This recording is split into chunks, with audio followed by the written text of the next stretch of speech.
Hello, listeners. This is Lee Price. This is Will Ford from Football 365. And you're listening smartly to At the Bridge Pod, a Chelsea FC podcast, although I would describe it as the Chelsea FC podcast. Magical from Eden Hazard!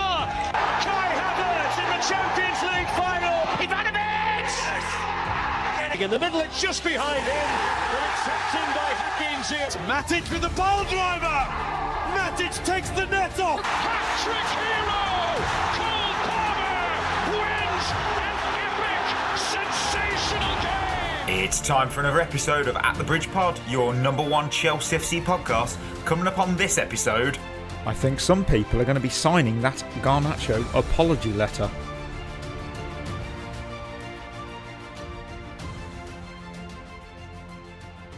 Oh, welcome back everyone to another episode of At the Bridge Pod. And I'm your host, Mike, and I'm joined in the virtual room roaring with lions. I have got Chris. And, if I had a drum roll right now, it'd be drumming away because I can welcome back Berth onto the show. He has finally got some free time, which we are so grateful that he's spending it with us. The Monday show on a Monday. Team, Berth, going to you first. Moments of the weekend. I mean, to be fair, can I just say, I was on last Monday as well. So 2 Mondays in a row is good for me. Yeah, but you weren't on for Thursday. So naturally, I'm just happy to have you back. Yeah. Yeah, no, I appreciate it. It's always good being back. And it was good to talk to you boys. What was my highlight of the weekend? Pretty quiet one, to be fair. Saw some fireworks last Wednesday, but that's not really weekend. That was good. That was really good. But just chilled this weekend. It's coming up to Christmas, right? So it's quite hectic and chaotic. So I think we'll have a couple of weekends where it's just nice and chilled before the lead up to the greatest day of the year. Yeah, and on that segue, Chris.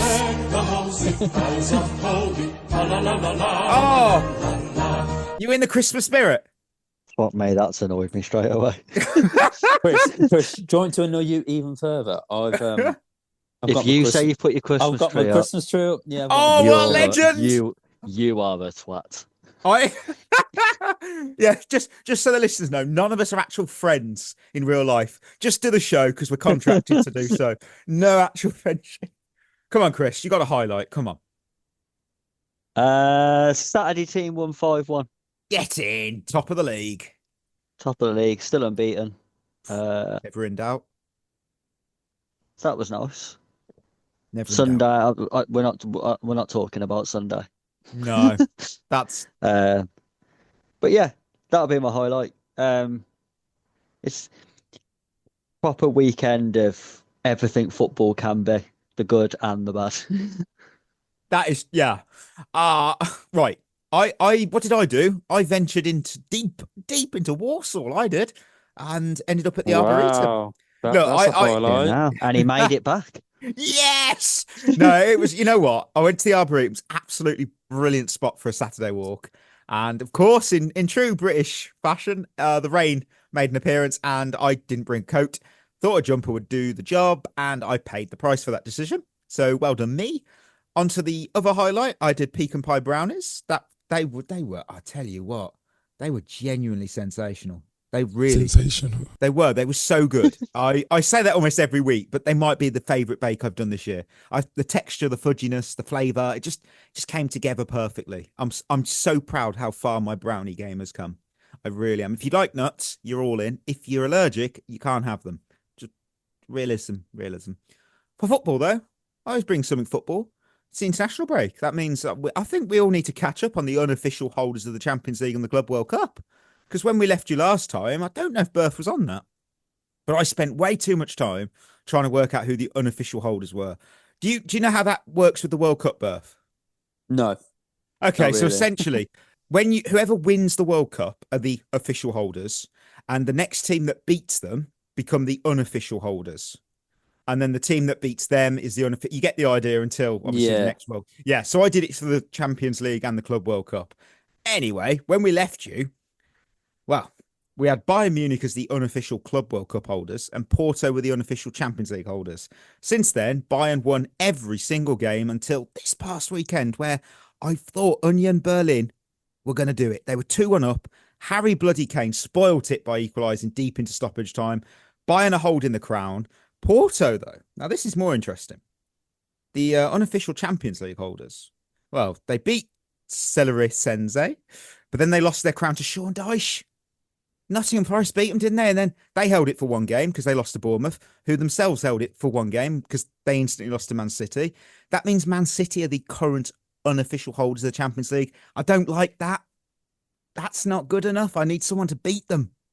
Can I just say, I'm very confused right now. How? Why? Why? There's just a lot of names, a lot of teams going on. I'm not sure what's going on. Fucking hell. Chelsea were the official and unofficial holders of the Club World Cup. We didn't get beat until we played Bayern in the Champions League. Okay, Now I follow you. No one's beat Bayern. No one's beat Bayern. Whilst the Champions League one was PSG, but they lost to Atletico, who lost to Botafogo. Who lost to Botafogo, who lost to Atletico, who lost to Porto, and it's gone that way. So there we go. Just to confirm, though, we are still Club World Cup champions. We are officially, unofficially not. Okay, so that's all right then. That's all right then. You know, I want the unofficial crown. So somehow we've got to get a game with Bayern again. Or Man City, we can get the Champions League. We'll get there. Shevva shout-outs. I've got Tommy, a great Aussie for the men. Would be a lad called Nestori Arankunda. Tearing it up for Watford right now, and all us Aussies love him. I don't know much about that player. No, I can't say I've watched him. I've heard of him, but he's at Watford, so he clearly can adapt because they have a manager every week.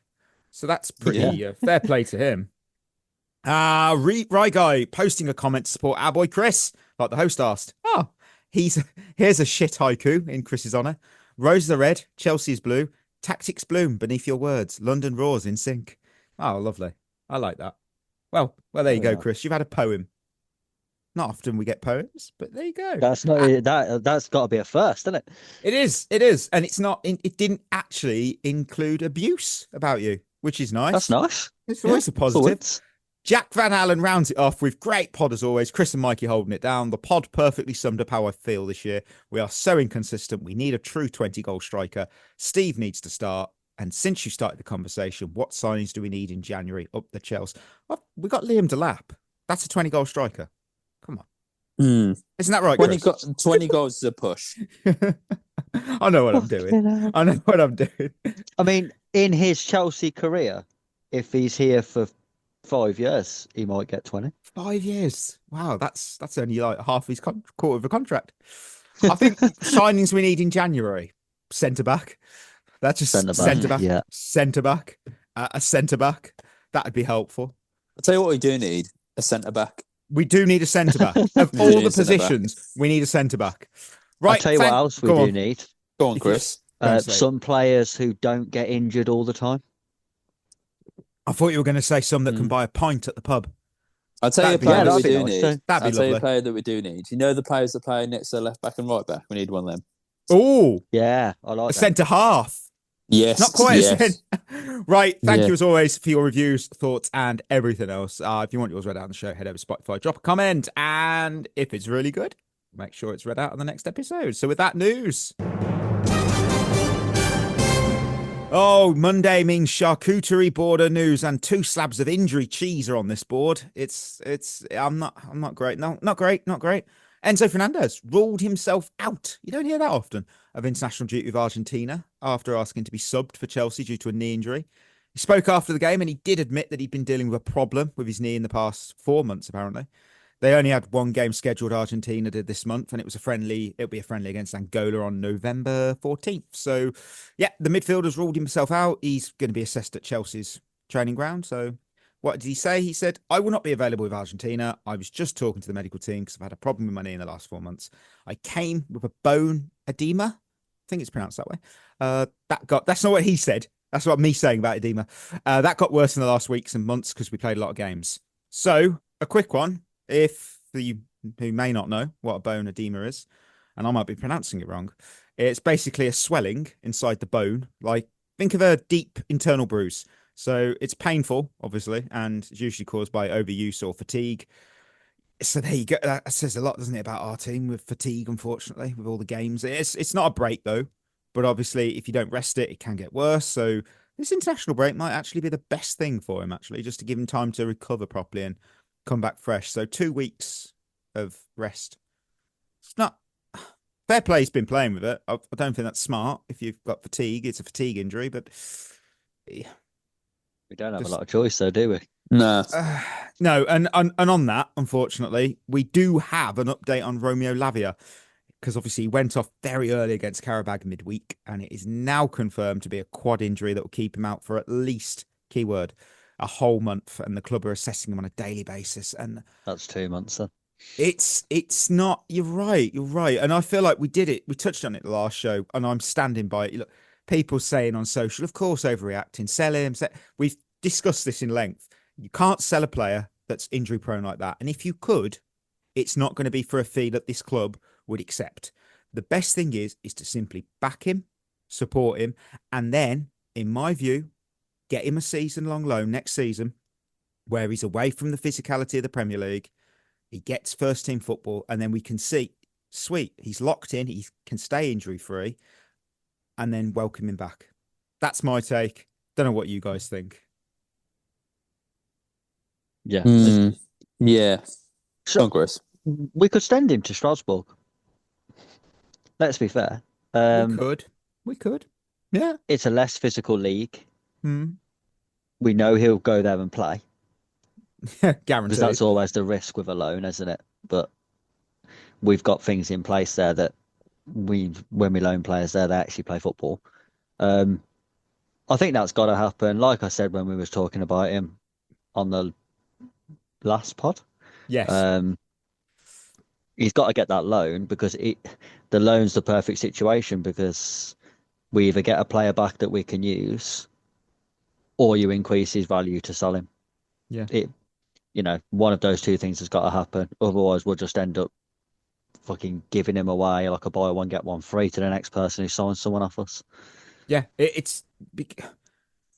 sucks for him because I've seen him in the flesh. I'm gonna bang that drum. He's good. He's a very intelligent player.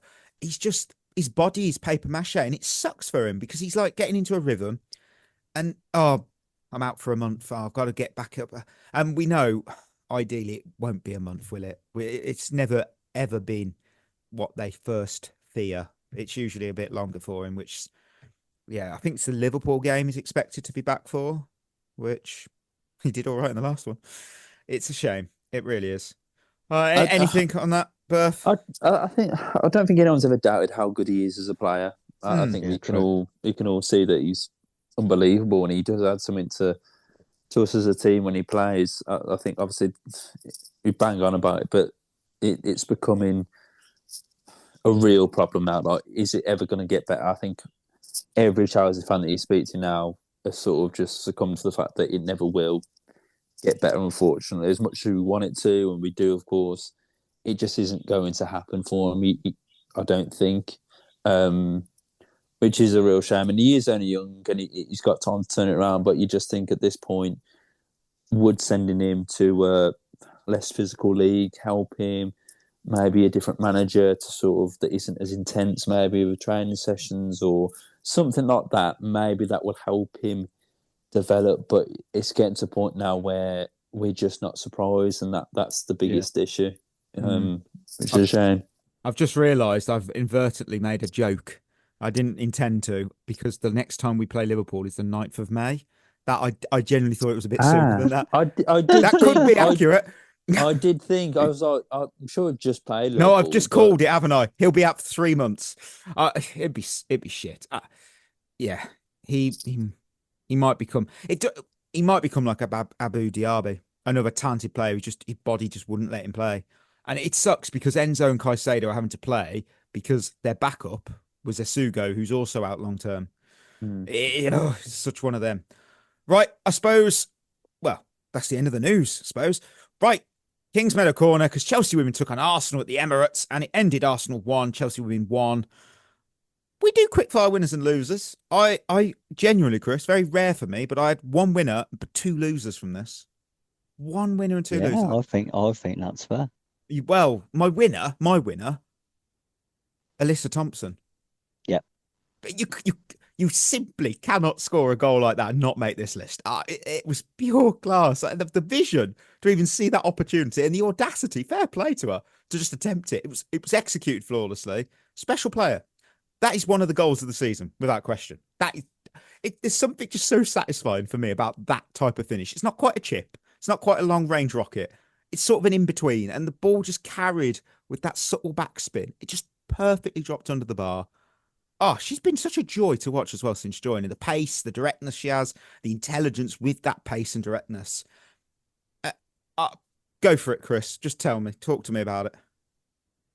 Yeah, she's a really exciting player. And I thought that when we signed her, you look at the underlying numbers that she got before coming to us, it was good for a player of her age. And I think she's only going to get better. I'd like to see her get a run of games, to be honest, starting and get a run of games to really hit form. The goal was brilliant and got us off to the perfect start. And then it went to shit from there. But I thought, again, really good for her to get her first goal and to do it in a big game as well. I loved her celebration. You could see what it meant to her, which is really good as well. I think she's really enjoying her time, I think, at the club. And really, you can see that she's one of those players who she really wants to be here and she wants to be here long term. Yes, that's important. That's, for me, oh my word. She just transitions as well from the midfield to like the penalty area in just seconds. It's I did a bit of research into this. There's a reason that she has all this pace and this execution. She has a very, very strong athletic background because she grew up a track star and she was known to leave anyone who's competing against her just in the dust in the 100 meters. So that speed, that explosiveness, she has it and she's translated it into football. Because from what I read, she wanted to do football, whilst obviously coaches around her were like, well, you could be a track superstar here. So fair play to her for pushing and, with what she wanted. And you're at Chelsea. What more can you say? So I just sort of have to pinch myself to go, we signed this player. What a player. And it's a special talent. And this is a moment why. I'll throw it out there to you and Berth. Any other winners from this game? I've got no other winners. I thought you hit the nail on the head, really. I think apart from the goal, I don't think anyone really stood out. Poor performance, really, overall, I think. But yeah, I've only had the one winner, which you both said as well. Right. I'll do it in pet. You know where I'm going to go with this. But my first loser is actually officiating. Because it's just for me, when you think it was safe to say, you know what, the WSL might have the best referees or the better referees. This weekend happened. First, Blackstenius has a perfectly good goal ruled out for a handball. Yeah. I didn't see it. I looked at the replay. I still didn't see it. And then ridiculous. Frida Marnham, her goal gets chalked off for offside. I felt she was onside. Let's be honest. We should have lost 3-1. Both goals should have stood. And for me, this level of officiating, it's not sustainable. I mean, these decisions will come back to haunt us later in the season when they go the other way. It always happens. It does. When it's less consistent, it's going to happen to your team. I think the solution is, go on, Chris. I think what's funny though about the decision, I mean, the handball one, I think is ridiculous. Even though it went in our favour, I do think it was a bizarre decision. No one appealed. Exactly. Normally you go and play a reaction, don't you?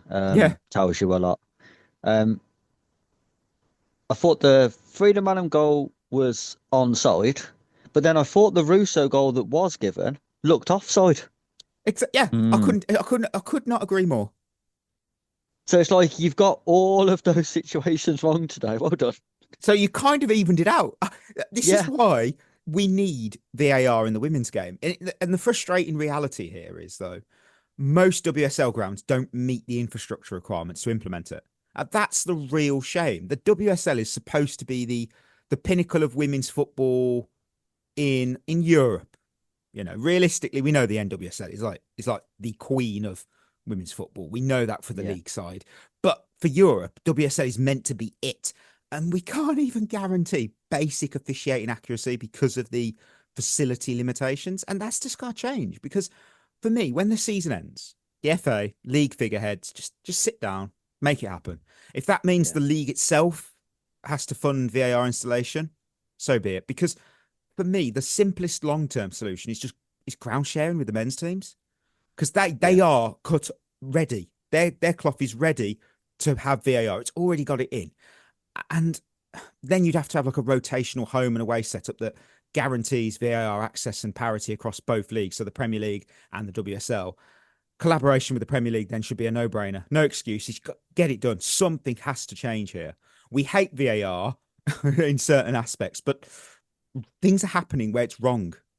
And this is the best league in women's European football. I think especially with offsides, I think that's such a... It's either offside or not. There's no grey area of offsides. It's like goal line. Yeah, it's goal line technology, where it's over the line or not.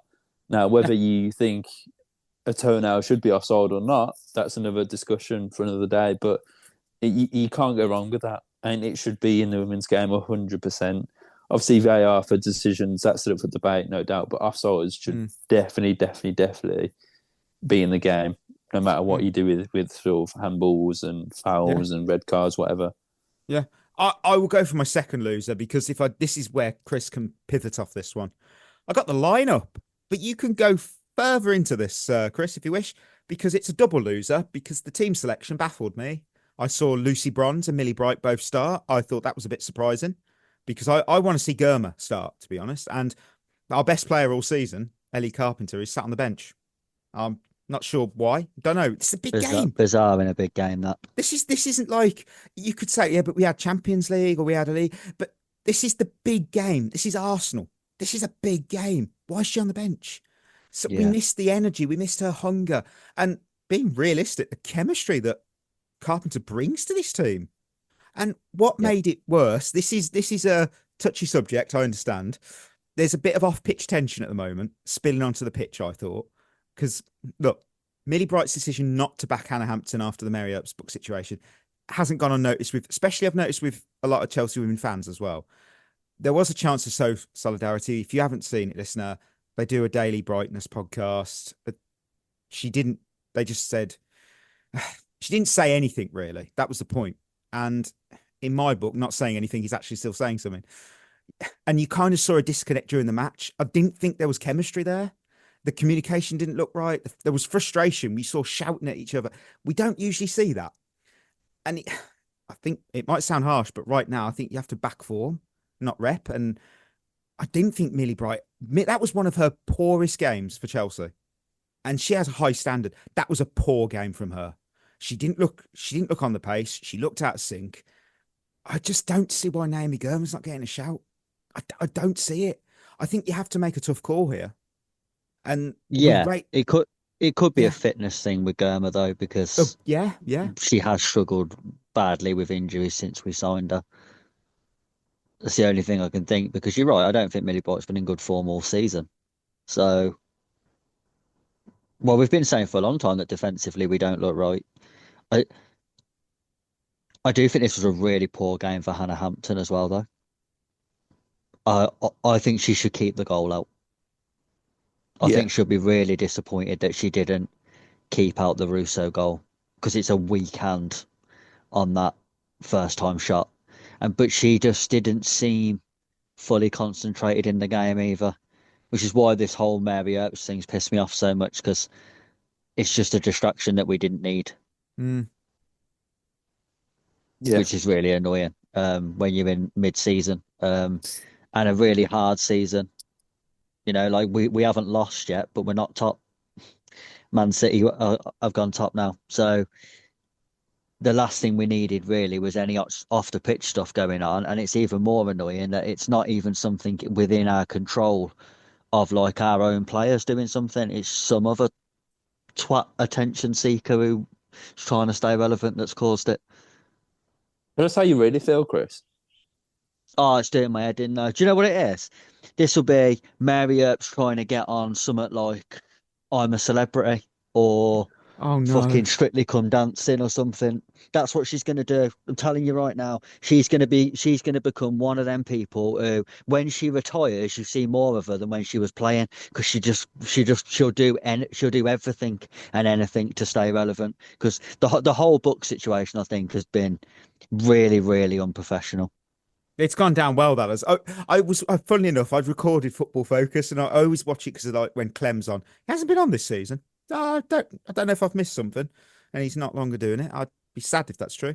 And I got to the end. I'm like, oh, here we go. It's either going to be a thing on the WSL, which I like, or Championship or League One, League Two. And it was Mary Earps's book, and I was like, I don't care. I go away. I don't care. So Yeah. it's off field. It's off field distraction that is it's there, isn't it? It's going to be seeping in, and it's like, oh, not, yeah. But this is the challenge of having Chelsea football team, I suppose. And Sonia's got to take control of it, take control of what they can control, and hopefully make us more attacking, because we're also a bit poor in that regard. And is boring harsh? No, I don't think it's harsh. I think we've had such an exciting team for so many years that now this is boring. It was funny because I was talking to my daughter about it after the game, and we were saying this started to happen last season. The second half of last season, the games we went to watch live, it was they was fucking boring. Just a lot of passing it around sideways, backwards. I remember we was going to one game. I think it might have been the FA Cup final. And the amount of times we won the ball back and our first pass was backwards. And I remember us saying at the time, and there was people around us as well who was the same, who like groans when you win the ball back in midfield, but then your first pass is back to your centre back, and it's like, oh, why? Go forward. And I think Sonia's got to take a lot of responsibility for this, because clearly that's how she wants to play, but it's not working. This whole trying to win games 1-0 isn't going to work. I don't think defensively we're strong enough for it to work. And I just think we've always been a team that's better when we're just on the front foot going to score goals. And yes, you might leave yourself a little bit more exposed at the back, but we was capable of going and scoring 4 and 5 goals a game against most teams. So it wasn't really that important. I kind of get it. It might be with an eye of how do you win the Champions League, but this team's got no chance of winning the Champions League. We won't score enough goals in a two-legged tie to go for it. This team doesn't knock Barcelona out. You got no chance. No. As much as I want to gaslight myself, no. I think if we took on, but we will be taking on Barcelona. Both the men's and women's teams will be. I worry, even though it's at home, if we don't book our ideas up, we could be humbled. Yeah. My word, could we be? And I mean, like, I don't mean 3 or 4. I mean, like, we could be executed 7 or 8. I know it sounds over the top and you go, no way, but we don't seem to be able to score goals, and we give a lot of chances to our opposition. I think it was it West Ham, and they had so many chances. 11 shots. They didn't do anything with it. But the thing is, Barcelona, not being blunt, they will probably score. If you give them 11 chances, I think they score 10. They're resilient. They do not stop. Barcelona don't take a 4-0 as that's acceptable. They go 5, they go 6, they go 7. 6, 7. Yeah. They do. They do not care. They don't care. Mikey, I can't believe you've done that. But it's the point. It's the point. Berth, anything to say to the winners and losers apart from putting me on the list for that?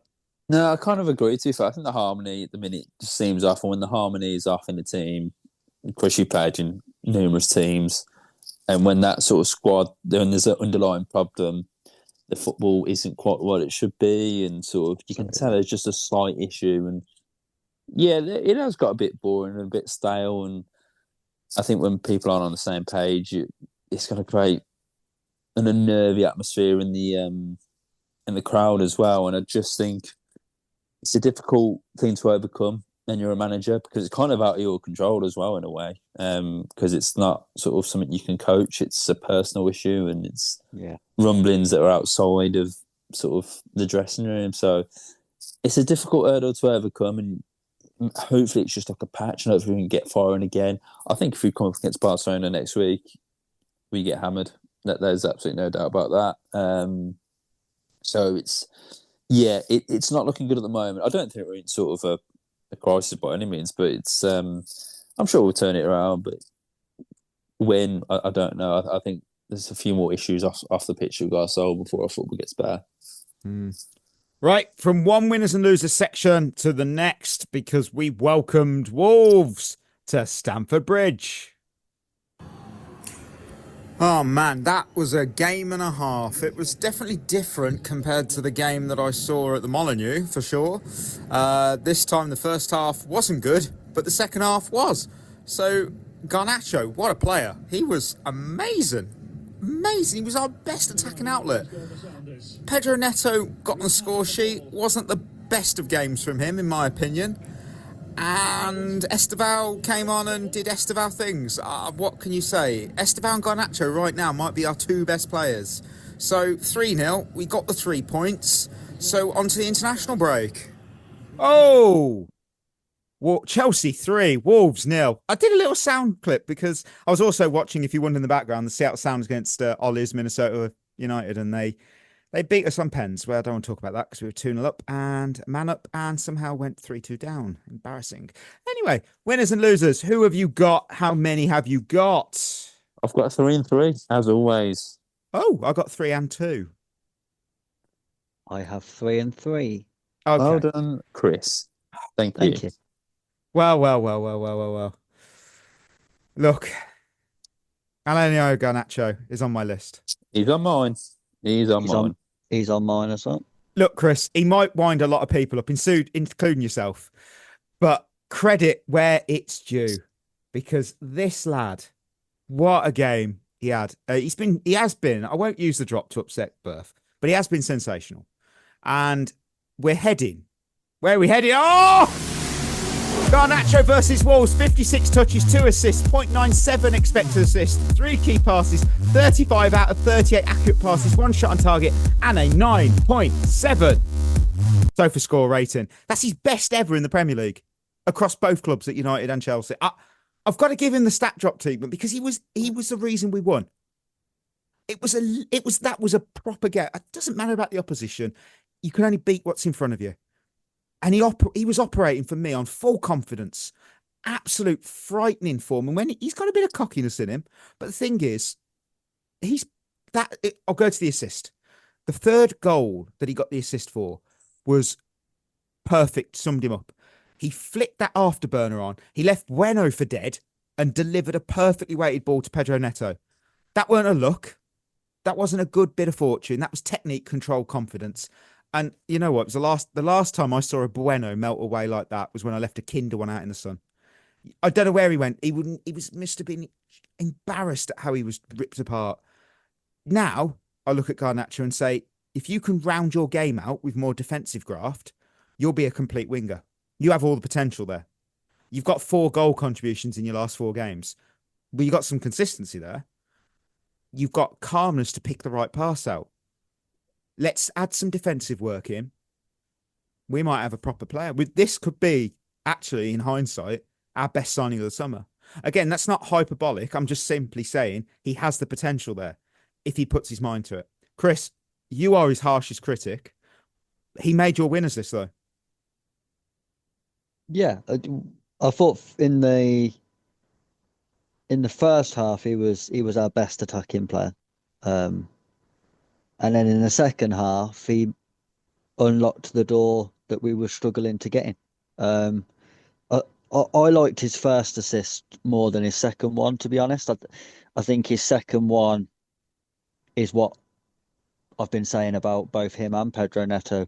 You play quick on the counter-attack, you'll get better players from those two, because that's exactly what they like. It was whether he could adapt to playing against low blocks, and I thought his cross for Gusto's goal was actually a really intelligent ball into the box. not just an aimless, I'm just going to put this in the box and hope for the best. It was more of a measured, controlled cross in, which really got us rolling because before that we were shit. Loads of the ball, but wasn't really doing anything with it.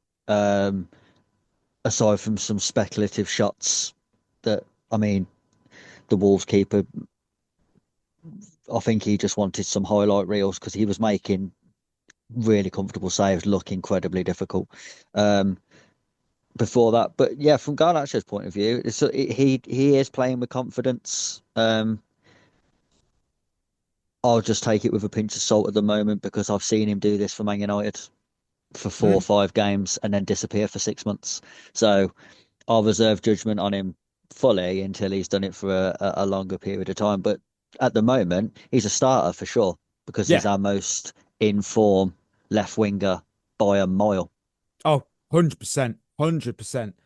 And Berth's got him as a winner. So yeah, so Garnacho's a winner for me. I don't know about you boys, but for that second goal, I didn't think Garnacho had the pace.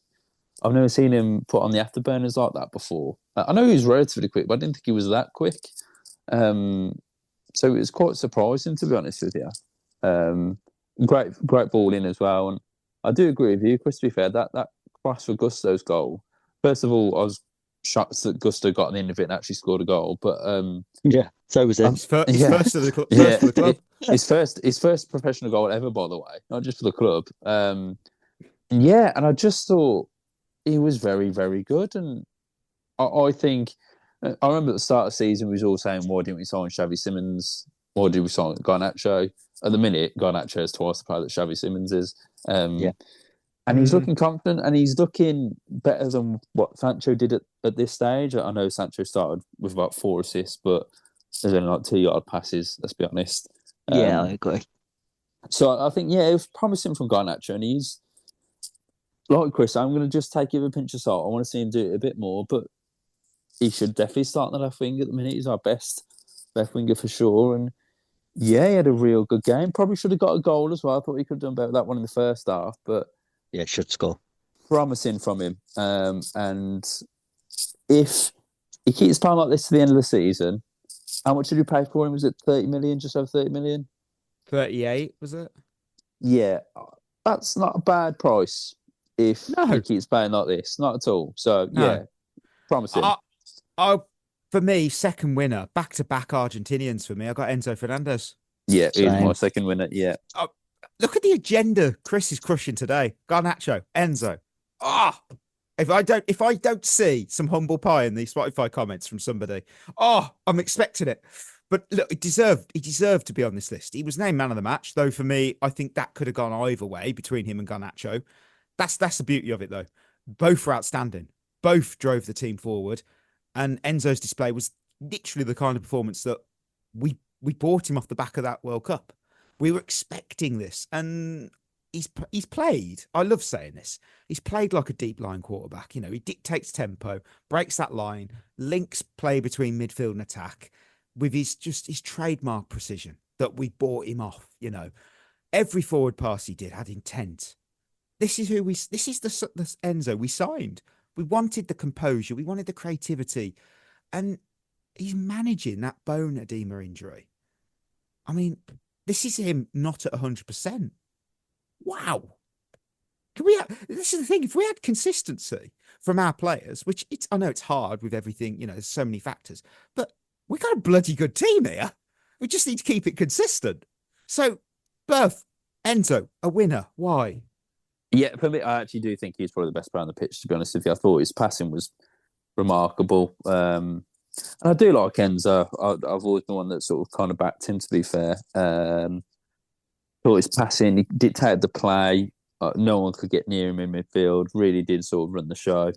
And considering he's playing with this injury, I think it was a very, very good performance from him. And he does lead the team well when recent playing. So, yeah, it was a very good performance. I know people want to say, it's only Wolves. And yes, it is only Wolves. But you still got to do it, and you still got to perform. And for me, I thought him and Garnacho, two best players on the pitch by a country mile. I don't actually think it was that close, really. So yeah, you do again. Like Garnacho, you want to see consistency. Enzo, I think with him, it's mainly due to just tiredness and sort of energy. Really, I think him and Quaresma just play every week, and they get run into the ground. And this is where a Lavia would come into would be really important for us, which is another problem that we've got with him. So yeah, Enzo's superb. Can't fault him against Wolves. Chris. Yeah, I agree with Beth. I think he was the best player on the pitch. Started the game with real intent. I thought his passing wasn't just for the sake of it. Every time he got the ball, he was trying to be a bit more inventive to break Wolves down. Got around the pitch as well, covered the ground, was constantly on the ball, whether that be deeper or higher up the pitch.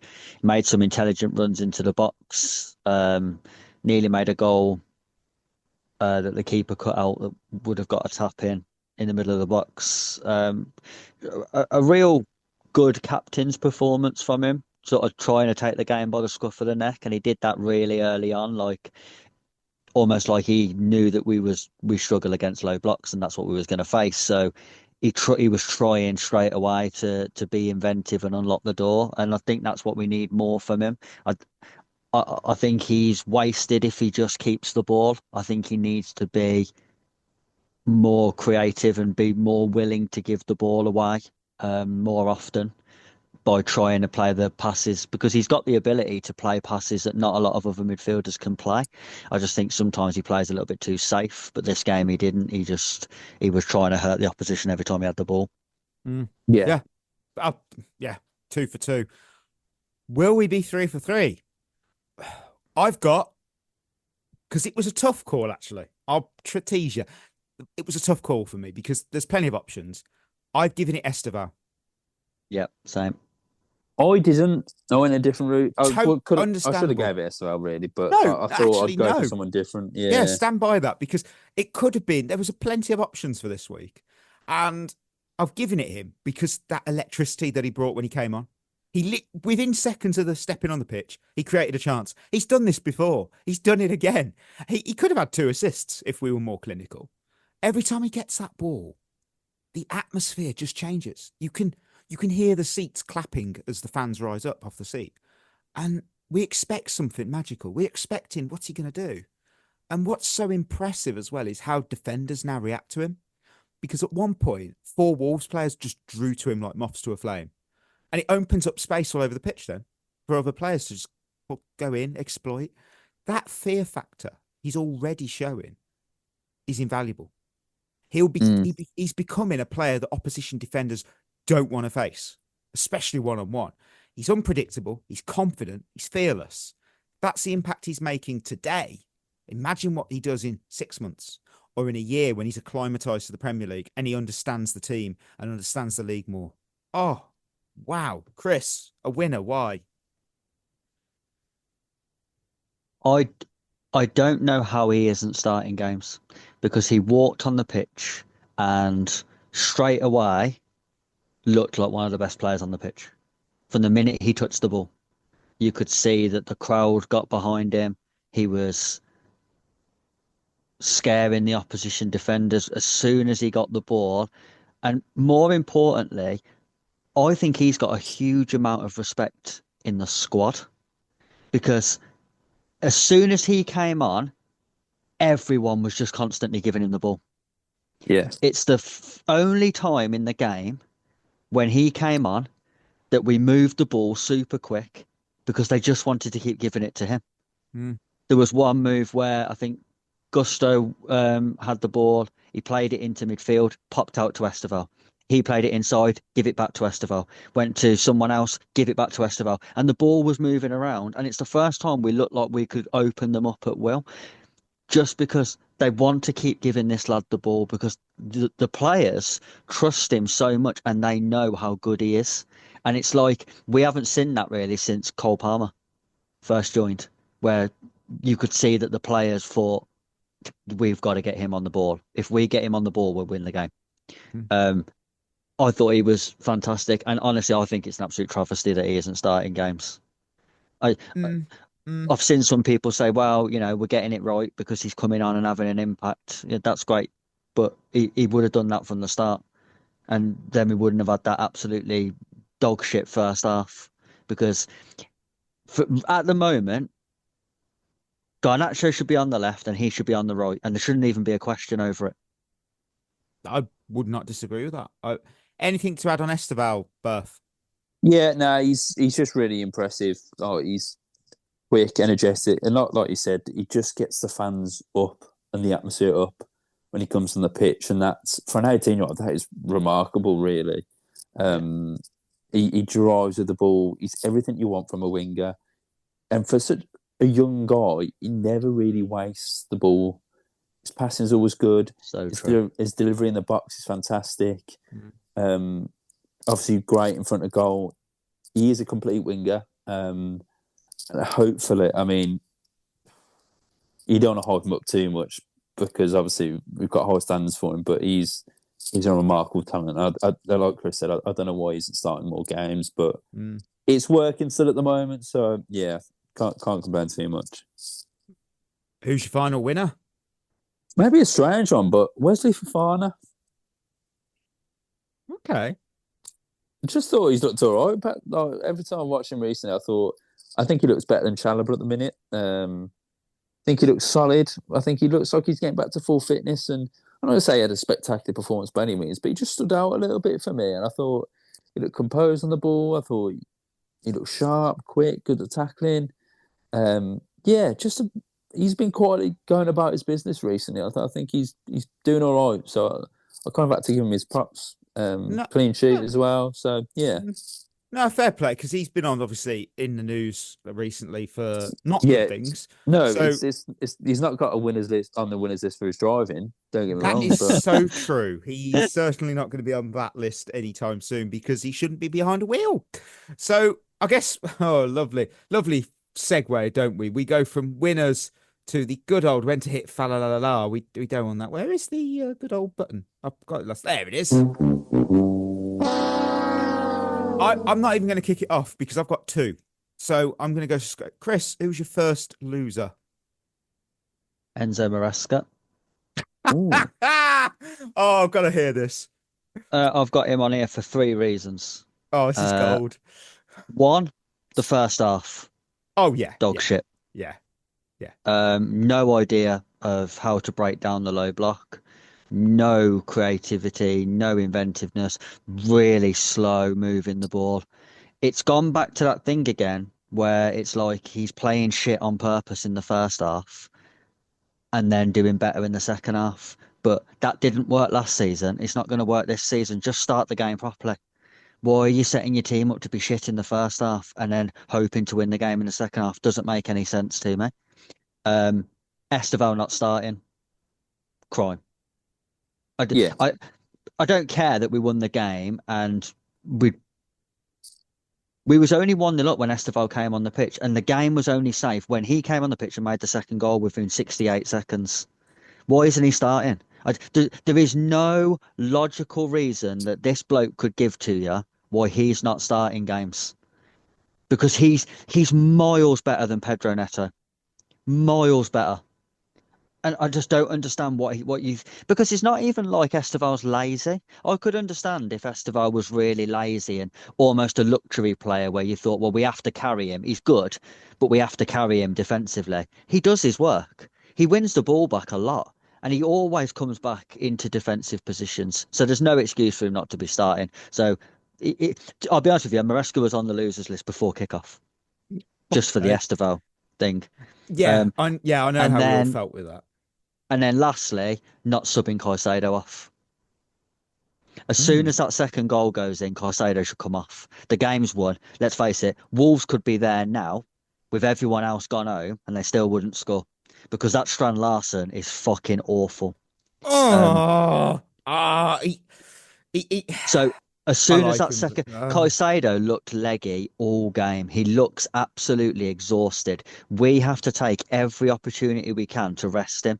When you go 2-0 up against a team that's got 2 points, Mm, and are done, take him off. Why did he play the 90 minutes of this game? It makes no sense as to why that's the case. He didn't need to play 90 minutes here. The game was won as soon as João Pedro scored. That was it. Game was over. No one, even the most optimistic Wolves fan went, last game over. So there was no reason for him not to get a rest for the last half an hour of this game. yeah. You know what? You've sort of said it. That segues to my actual first loser, which I have to do the first half. That was a case of which Chelsea we're getting today, because we dominated possession. We had 72 in the first half. The end product was abysmal. Only one of our 11 shots registered an XG above 0.09. And that'll be Garnacho's early one, won't it? You are spot on. The first shot of the first 4 minutes, not great. And then Wolves, this hurts me. I mean, not a single shot, not even one off target. That first half, no shots at all. They were bad. The thing is, though, with Wolves, I think they got into some really dangerous positions and then fucked it up. So it's not because we was like defensively rock solid.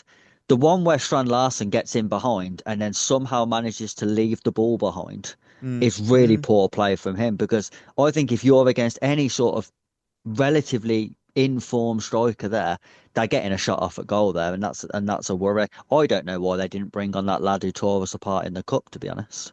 You know, it was the first half that you wish you could fast forward through. And thankfully I could, because I missed the first 20 minutes because I was out. So that was quite beneficial. I didn't have literally, I remember saying to you, did I miss anything? Possession. Possession. Look, suddenly though, in the second half, someone flipped a switch. 9 shots, 5 on target, 5 big chances. And somehow we had less possession. We had 55. It's become the most predictable thing about us. We have one good half, one dreadful half. We're consistent at inconsistency.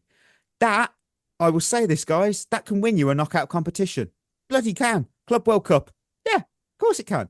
But this has to change if we're ever going to make a serious progress in the race for that Premier League title. You can't have good halves, bad halves. You need to be consistent, or have at least a strong period of consistency for 38 games. Yeah, absolutely. 100%. Berth, first loser, please. To be fair, I'd first half as my loser. It was terrible. It was just nothing was happening. Boring, slow football. Crowd was flat. We were flat. Wolves weren't creating anything. It's just a dull game. It was a shit game. Didn't enjoy the possession though, did you? No, funnily enough, I didn't. No, but obviously second half was a lot better. But first half, that was just it was just hard to get through. It was genuinely a hard watch. But luckily, we turned it on in the second half and was comfortable in the end. But it dragged that first half. It really, really did. There was just no flow to the game, was there? Correct. Who's your second one then? The second one is Liam Delap. Yeah, he's on mine as well. Looked really poor. Looked really clumsy on the ball. Didn't create anything. Looked really off the pace. Yeah, didn't look good. I thought this could be a good game for him to start. He did start. Didn't perform well at all. And people will moan about João Pedro being a number 9, but João Pedro at least can go into those pockets in midfield, can hold up the ball, good on the ball, will get you a goal, is skillful. At the minute, Delap, if he was to go into those pockets, I think he'd lose the ball. He's just not up to speed at the minute, and he needs to get up to speed quick, because we need that focal point up front that's going to be effective and that isn't going to get sent off, that you can rely on. And at the minute, he's not proving that we can rely on him, and it's a worry. I'm sure he'll get there. I do like Liam Delap, so I'm not going to take him off too much, but it weren't a great game for him, so he needs to fix it up sharply. Go on, Chris. Yeah, I agree. He got bullied as well with his back to goal. The amount of times the ball went up to him and the centre half just come through him and took it off him, and it was like, it's going to be a tough game for the centre forward against the low block, and I understand that, and it's not easy always to get heavily involved in the game. But I think but by like 35 minutes, he's had 3 touches of the ball. That's shit. Like, go and find it then. Like, do something. Try and get active in the game, not just standing around doing nothing. Never look like scoring a goal. The funny thing is, Mark Gue looked better than Delap when he came on. He had more chances to score, looked more of a threat, looked after the ball better, linked better. That's a worry for Delap, I'm thinking. Yes, he's coming back from an injury, and I know he's not match fitness and all that, but yeah, he just looked bang average. But you're signing a striker from Ipswich. I don't know, it's not really a shock. Like I don't think he's the player that everyone thinks he is. I said this at the time and got slagged off for it. Playing for Ipswich and playing for Chelsea are two very different things. It's almost like playing two different games, because the game he plays for the teams he faces when playing for Ipswich will be completely different to the teams he faces when he plays for Chelsea, because the teams will be defensively more switched on, more structured, less adventurous, and more importantly, trying harder than when you're playing for Ipswich. And that's where I think he'll struggle to adapt, because I don't think he's technically proficient enough in really tight areas to score goals against the amount of low blocks that we'll face. And I don't think he's physically dominant enough to get the goals either. That's fair. I will go with my final loser. It's Wolves. Yeah, that's fair. Yeah, as someone, I see Wolves as my local teams of growing up and stuff, and it hurt a bit because Wolves right now look lost. There's no identity, there's no spark, there's no fight. The fans have given up, and that first half summed it up, didn't it? 0 shots, no intent, nothing. They look a side destined for relegation, and I hate to say this, if they continue like this, Derby County's record low is going to be broken. That points tally is going to be in danger. It's grim viewing, because they've got a proud history. I know a lot of fans from the club, and they've got a talent. They've got an amazing vocal fan base, and it's just a big disappointment, because if you get relegated, it sucks. But if you get relegated without any fight, that's how you get back-to-back relegations. It's so easy. They're bringing in Rob Edwards, mate. He knows nothing about back-to-back relegations. Well, no, he took Luton down and then Luton down again. Technically, he wasn't in charge of that second relegation. So technically, he was technically at fault, though, wasn't he? I mean, let's be fair. That was already done by the time he got sacked from there. Berth, who are your final losers? The final one was just the atmosphere. I thought it was sort of, and it was partially down to sort of the performance in the first half, to be fair, but I thought it was very so weren't really much for the game. I think we all kind of knew we were going to beat Wolves eventually. So there's no real intensity in the stadium, which kind of puts pressure on the players a little bit. The only time it got up was when Estevao came on, but until then, it was very flat. And I just think, to really put in a performance, we need the crowd on board. And I just thought it felt a bit flat and lethargic in that first half. So, yeah, it was a tough one for losers this week, but I thought I'd put the atmosphere in there. Chris, round it off. Pedro Neto. That is actually fair. I don't give a shit that he scored a tap in. He was fucking dreadful. He literally did nothing positive, except for that one touch that went in the goal. Every other touch of the ball he had was crap. Didn't create anything, didn't take his man on, didn't put a single good cross in, didn't make a chance, didn't have a shot. Awful. And then got moved up front, which was a fucking bizarre decision. And still did nothing. And he's really got to be careful, I think, Pedro Neto, because he's been poor now for weeks. I don't really know how he's still in the team, to be honest. He's in the team, I think, because he works hard, and Maresca must love that. Either that or he's blackmailing him. Oh, no. Something going on. Because it might be another case of him needing a rest, maybe. I'm trying to be fair to him here, but I just don't see anything from him. He just does the same thing every time he gets the ball. Step over, shimmy, put it onto my left foot, put a dreadful cross into the box that normally goes out for a goal kick. Brilliant. And he does that 9 times out of 10. Well, I think what you're missing here is only Gusto with 15 and Garnacho on 11 had more than the 8 fantasy points that Pedro Neto picked up for his FPL managers that had him in the team. Oh, yeah, a lot of listeners said the same when they were giving out their winners and losers because they were just like, he scored, but really? Anything to add, Berth? No, I mean, he didn't really do anything. He obviously got the goal, but he didn't do anything really. He was very ineffective, and it's frustrating playing Neto because one week he can be really good, and then next week he can just be just so ineffective. But I think overall, I do like him. I think he's a great player, and he's an important player for us. But Chris is right. When you got players like Estevao and that sort of breathing down your neck to start and should be starting in the crowd, want Estevao to start, then he's really got to step up. And at the minute, he isn't doing that. So, yeah, he's got to be careful. But he got a goal. I'm surprised he celebrated the way he did against Wolves, but, you know, it was a good finish. And, move on. Move on. Right. Time to hear who our Drinkwater Discord as winners and losers were from the game. So let's have a look. If you want yours read out, just go on Discord. It's free to sign up. Links in our description.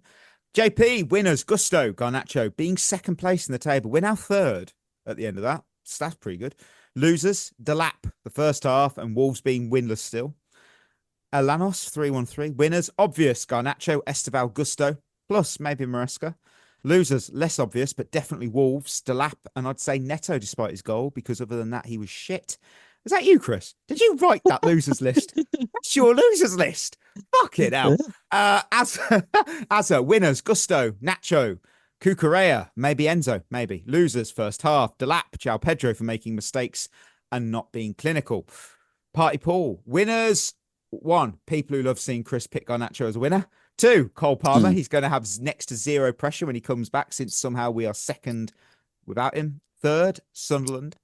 Losers, 1, Arsenal, 2 weekend draws. 2, everything associated with Wolverhampton Wanderers. 3, our sporting directors, 2 counter-attacking wingers, looking really good on the counter, but pretty rough every other moment of the game. Yeah. Yeah, Gusto. I feel someone's going to be saying you never picked him. He had a great game. He scored a goal, kept a clean sheet. He was all right. I wouldn't say he had a great game. It was a good goal, but he scored a goal. Okay. Yeah, I've got to elevate his game for that. And he kept the clean sheet. Pedro Neto scored, but did fuck all other than that. He didn't really do. Yeah. Gusto gets the love from the listeners. Emojis, what we going with? I went with the Argentina flag, obvious reasons. I just put a thumbs up. Yeah, we won. Thumbs Job up. done. Brilliant. I'm going to go with the Brazilian flag just because it's time for Estevao. Yes, agreed. Line of the week. Let's have a look. Oh. Chris, do you remember who you went with? No. You went with Liam Delap. Oh, well done, Yeah, Chris. well, there you go. You give these people a chance. This is Kai Havertz all over again. Well, I went with Garnacho and the wheel went Enzo Fernandez. Oh, my word. That is so the wheel wins because Enzo Fernandez got man of the match. He did, mate. I'm pulling rank and saying that Mike and the wheel win. You can't split them two. I'm sorry. I am not having it. Chelsea did. So right. Well, who do we give the actual line of the week? Because apparently we have to actually give that to more than. We can't give it to more than one player. Shit. I think Enzo was the best player on the pitch, personally. So do I. Fuck's sake, I've got outvoted there. Right, Enzo gets it. There you go. He gets the nod. So he is first time on the winners list, actually. Lion list, actually. Wow. Interesting. If you want to know who is ahead, as it stands, Chris is on 6. No. Chris is on 6, and the nearest to him is all of us, apart from Berth. Me on 3, fair. Ollie on 3, the wheel on 3. So, the wheel is on 5. Oh, the wheel's close to Chris. Jeez. Ooh, yeah. The wheel's doing well. It's doing really well. Right, so let's have a look at our Quaresma's questions because I've got them on my iPad because I forgot to take a screenshot till late. Why? Oh, blue is the colour pod. Who do we collectively have to talk to in order to get Estevao starting every match? There's Good only question. one little bold man we need to talk to about that. He's not that short. He's got to be a tall bloke. He was a defender. You're not going to have a short defender. That's a Chelsea thing. He don't do doesn't that. at all. Was he a defender or a midfielder? He was a midfielder, wasn't he? Oh, I thought he was a midfielder. Oh, okay. Jared Wolf. Oh, this is a good one. Fucking hell, do you think Neto is sleeping with Maresca? Fuck's sake. That's not the question I'm going to put forward. But does Mark Gue have better positioning and awareness compared to Liam Delap? Yes. I wouldn't say it's better, but I wouldn't say it's worse. I think they're pretty even at the minute.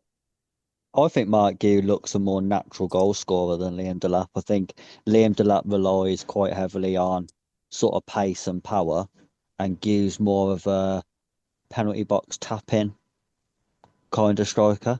I think the suits us opposite. better. I think the opposite. I think Delap's a better finisher, but I think Gue probably gives you a bit more around the pitch. But interesting. I'll save the rest of the questions for when we do the mailbag next week. So we'll end the show with... I eat arse. You a fan? Oh, I'm partial. No. I just admitted you're a fan of the flag. Oh, sorry. Steve got his name there. Steve Sidwell's stamp collection. Because I have a mystery player. I don't actually today. And then you each place your bet to see how many clubs you think you can name that they have played for. So today's theme is managerial reigns because I've switched it up because it's international break. I'm going to give you the name of a manager and I need you to bet how many clubs you can name that they've managed in their career. There's a theme here and you're going to get it quite quick. So caretaker and player manager spells do count. They do count. Okay. International jobs don't because that's not a club. So with that, first manager is Sam Allardyce. 13 clubs and of course England. Again, not a club. One game. Does it count? No, it definitely doesn't count. No. Berth. How many of those 13 clubs can you name? I reckon I can name 5. 5. Chris, do you think you can do 5? 6, sorry. One more. That is a lot. Yeah. Hold on. No, I don't think I can. Berth, name those 5 clubs, please. Bolton. Yeah. Newcastle. Yeah. Blackburn. Yeah, that's 3. West Ham. 4. Oh, he's done it. Sunderland. Yeah, 5. You know what? I could probably keep going as well. Go on. Leeds. Yeah, yes. 6. Baggies. Yes, 7. And I think, did he manage Everton at one point? He did indeed. So the only clubs you missed out were Crystal Palace, Notts County, Blackpool, and Limerick as player manager, and Preston North End as caretaker manager. Wow. Berth takes the point.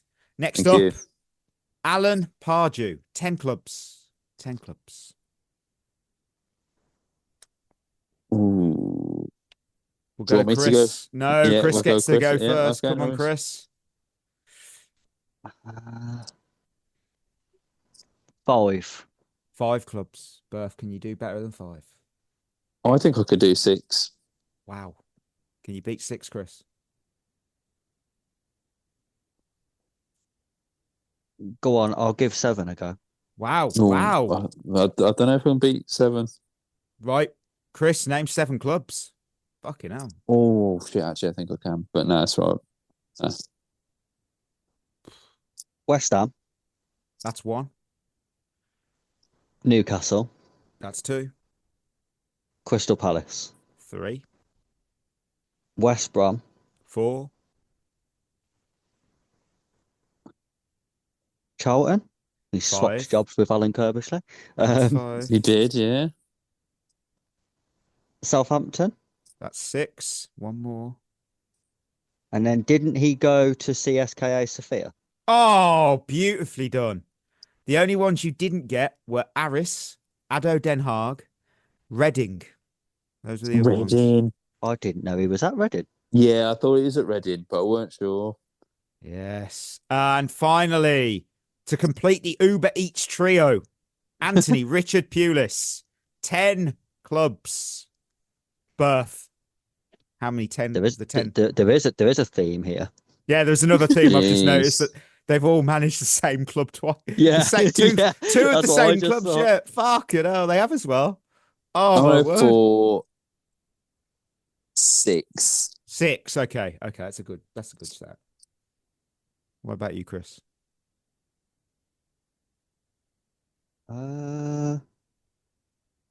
See, I reckon I can do 6. It's whether I can do 7. I'll give 7 a go, and I'll see if something comes to me while I name the 6. Well, okay. Berth, do you want to do 8? I'm going to do 8. Fuck off, really? Wow. Yeah, I think I can do 8. Wow, that is ballsy. No, yeah, I definitely can't do 8. 7 was a push. Berth, to win it. 8 clubs, please. Fuck Stoke. Yep. Twice. Middlesbrough. Yes, 2. Palace. Managed by all 3 managers. Yep, 3. Baggies. Managed by all 3. That's 4. Bournemouth. Yes, back in the 90s. That's 5. Gillingham. 6. Bristol City. Friend of the show will love that shout. Yep, that's 7. And Portsmouth. Yes. Oh, well played, Berth. You deserve that point. Thank you. Yeah, that's won it. mad.